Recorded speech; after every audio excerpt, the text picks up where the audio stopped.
Seorang CEO menghadiahkan sebuah Ferrari kepada istrinya. Namun, sedetik kemudian, istrinya memberikan mobil itu kepada pacar barunya. Malam itu, sang pacar mengendarai Ferrari dan menabrak Volkswagen dari belakang. Tanpa ia sadari, orang di dalam Volkswagen itu adalah sang CEO. Pria itu, yang merasa di pihak yang benar karena membawa lebih banyak orang, menuntut CEO untuk meminta maaf dan mengganti kerugian. Sang CEO melirik mobil mewah itu dan menyadari bahwa itu adalah Ferrari miliknya. Ia ingat memberikannya kepada istrinya pagi itu, tetapi tidak mengerti mengapa mobil itu bisa ada di sana. Sebelum sang CEO sempat bereaksi, pria itu menuntutnya untuk membayar $3 juta untuk perbaikan. Awalnya, sang CEO mengira istrinya hanya meminjamkan mobil itu kepada seorang teman.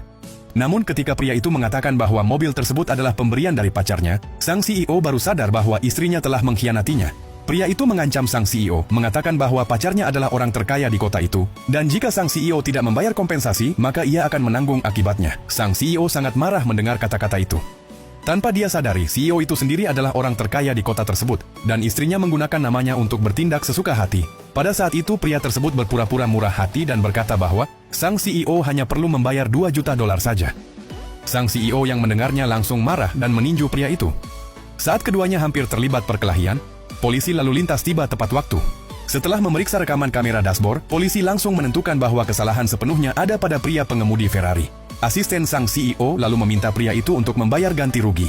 Panik, pria itu segera menelepon pacarnya untuk meminta bantuan. Pacarnya mengatakan bahwa Ferrari tersebut memiliki asuransi senilai $3 juta.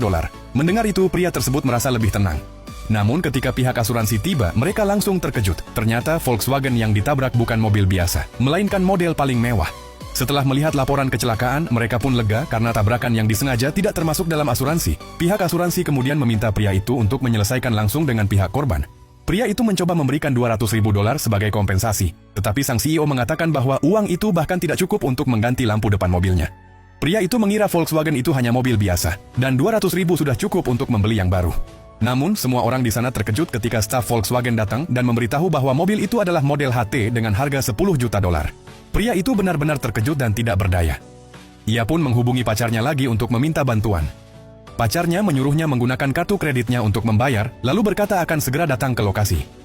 Setelah pria itu membayar dengan kartu kreditnya, sang CEO berkata bahwa uang itu hanya untuk mengganti satu mobil. Masih ada satu lagi yang harus diganti. Pria itu bingung dengan maksud sang CEO, hingga CEO menunjukkan sertifikat kepemilikan Ferrari. Pria itu terkejut, tetapi masih meragukannya dan menuduh sertifikat itu palsu. Ia lalu menyuruh pacarnya datang untuk memastikan. Tak lama kemudian wanita itu tiba di lokasi. Namun begitu melihat siapa yang dihadapi pacarnya, tubuhnya langsung membeku.